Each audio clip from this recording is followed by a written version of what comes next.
Ibinasura naman ng New York federal judge ang murder and weapons charges laban kay Luigi Mangione.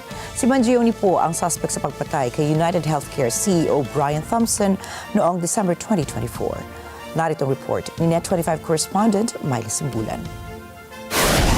Wala na sa usapan ng death penalty para kay Luigi Mangione. Iyan na dahil sa ibinasurang murder ang weapons charges ni U.S. District Judge Margaret M. Garnett sa Manhattan kamakailan.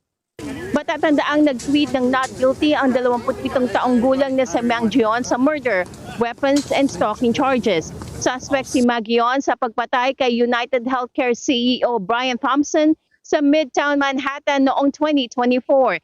Kinundena ng public officials ang nasabing pagpatay. Gayunman, ilang Americans ang itinuturing na bayani si Mangione, bunsod ng mataas na halaga ng pagpapagamot at anilay hindi makatarungang mga gawa ng healthcare insurance companies.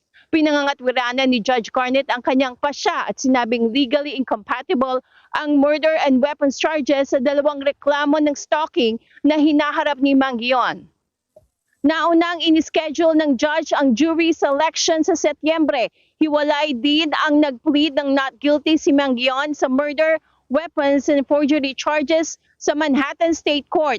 Wala pang nakatakdang petsa ng nasabing paglilitis. Miley Simbulan para sa mata ng Aguila International. Trusted, connected, on point.